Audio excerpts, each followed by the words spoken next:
క్రైస్తలో ఈరోజు దేవుని యొక్క వాగ్దానము కీర్తనలు 27వ కీర్తన 4వ వచనం. యెహోవా యొద్ద ఒక వరం అడిగి తిని దాన్ని నేను వెతుకుచున్నాను. దేవుడి వాక్యాన్ని దీవించుగాక. ఆమేన్. అనండి, దావీదు భక్తుడు చెప్తున్నాడు, దేవుడి దగ్గర నేను ఒక వరం అడిగాను, దాన్ని నేను వెతుకుచున్నానని. ప్రియకుమార ప్రియకుమార్తె, ఈరోజు నువ్వు దేవుడి దగ్గర ఏ వరం అడిగావో కానీ అడిగింది పొందుకోవాలంటే నువ్వేం చేయాలో దేవుడు ఇంకోసారి నీతో మాట్లాడుతూ ఉన్నాడు.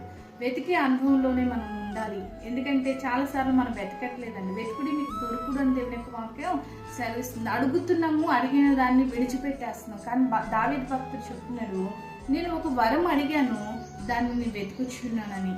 కాబట్టి ఈ రోజు కూడా నువ్వు ఏ విషయంలో మరి ప్రార్థించుకుంటూ వెళ్తున్నావో, ఏ విషయంలో దేవునికి మొరపెట్టుకుంటూ వెళ్తున్నావో, ఏ విషయంలో దేవుడిని అడుగుచున్నావో అది నువ్వు పొందుకోవాలంటే వెతకాలి. వెతికితే నీకు దొరుకుతుందని దేవుని యొక్క వాక్యం సెలవిస్తుంది. కాబట్టి నువ్వు అడిగినది ప్రతిదీ కూడా వెతికి దేవుడిచ్చే వరంలో పొందుకో.